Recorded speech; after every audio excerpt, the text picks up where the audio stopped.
WorldRX's run for the Red Cauldron is done and dusted for another year. Let's have a little bit of a talk about the WorldRX of Hungary around the Neuriad circuit. To start off, could anyone catch Kristoffersson? Johan Kristoffersson just swept qualifying again. And that was even though the equality of technologies swung a bit more back in favour of the internal combustion engines. And actually we saw the produce of that with Patrick O'Donovan being able to pick up wins in the heat stages. But it wasn't to be for him in the final, was it? And as a result, he ended up coming out of it not even making it all the way to the final, thanks to contact during the semis. Neither himself nor Kevin Hansen made it through to the final, meaning that Timmy is actually leading Hansen this year, contrary to my preseason prediction. But it just has been the year of Johan Kristoffersson again. The KMS squad was hampered at Lusada by the EOT, which slowed down the ICE cars. And that switch across to Electris for Holgers came with a clean sweep of every race.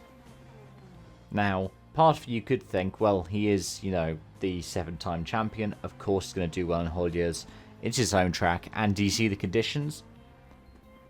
But it was the same story here in Neuriad. It was a sweep of all of the qualifying. And then the semis. And then the final. Just pretty much unbeatable. And that then begs the question of what could be done to stop him. Because you can't do the EOT unless you change the rules mid-season specifically to harm the KMS cars. Bearing in mind that the KMS RX-1E Polo had been parked up for, a year? It had been parked up for a year and a half before it ended up being used this year. I think we last saw it at Holliers last year, didn't we? For the likes of Bergstrom as well. So what could be done? Do they try to encourage the Hansens to go to the ICE 208? Will that affect their sponsorship if they choose to do that? And if they do encourage them to do that, do you then change the EOT to bolster the performance of the ICE cars? Do you try and get the CE dealer team to get over to the old GRX i20s? I'm pretty sure they were all sold off, weren't they? I'm pretty sure PGRX own the chassis. So that's not really that feasible either, is it? In the EuroRX, and you could argue that Yuri Belevsky got his comeuppance for some very aggressive driving in the semi-final. In the semi-final, we saw him doing really well at the start of it, and then he gets alongside Andor Trepak, who was 19 in his 4th event in the old GCK Megane. GCK Meganes, by the way, just underrated car. Look at how well they performed in Hungary the last 2 years.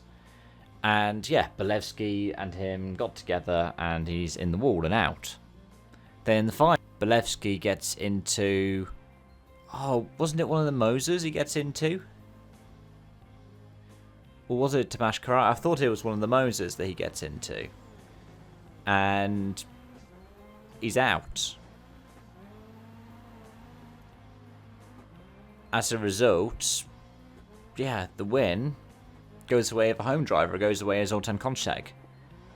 Mika Limitainen was hoping to get the win, because a win would have put him into the lead of EuroRX, but second place is still good enough to be able to get second place of the championship. Litvinenko rounding out the podium on 54 points.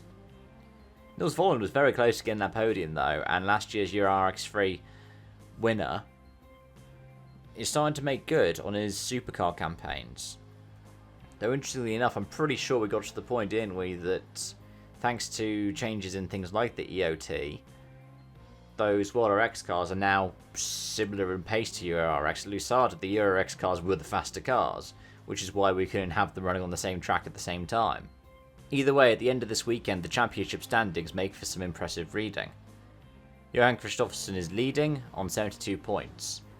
Niklas Gronholm is on 65 in second, and then in third place is Timmy Hansen on 55. Hansen, by the way, he only got a podium for the heat ranking, Lusada, but he's gotten the podium in every final so far this year. Second in Lusada, third in Holliers, and third here. But Kristoffersen with his 2 wins has managed to run away. Could it be championship number 8? We'll have to see the Kimi ring, won't we, in a couple of weeks' time. Because that is the next one. I say a couple of weeks, it's a month away, isn't it? Elsewhere, Ole Christian Baby is on 50 and 4th. Rudkonen is on 42 and 5th. Hansen and Clara Anderson on 39 in joint 6th. But because Hansen got his 4th in Lusada and Anderson got her 4th here in Hungary, goes on count back to Kevin Hansen. Patrick O'Donovan's in 7th and 37 points. Sorry, should have said 8th even. And then Bergstrom and Pelfren are on 10 points each because they both only have done 1 round so far this season. In the team's championship, it is 18 points in favour of Kristoffersen Motorsport over the CE dealer team, with Hansen on 94 in 3rd place. Anyways, folks, those are my thoughts and feelings and observations. Let me know yours in the comment section down below. Thanks for watching and joining, and until next time, it's bye-bye for now.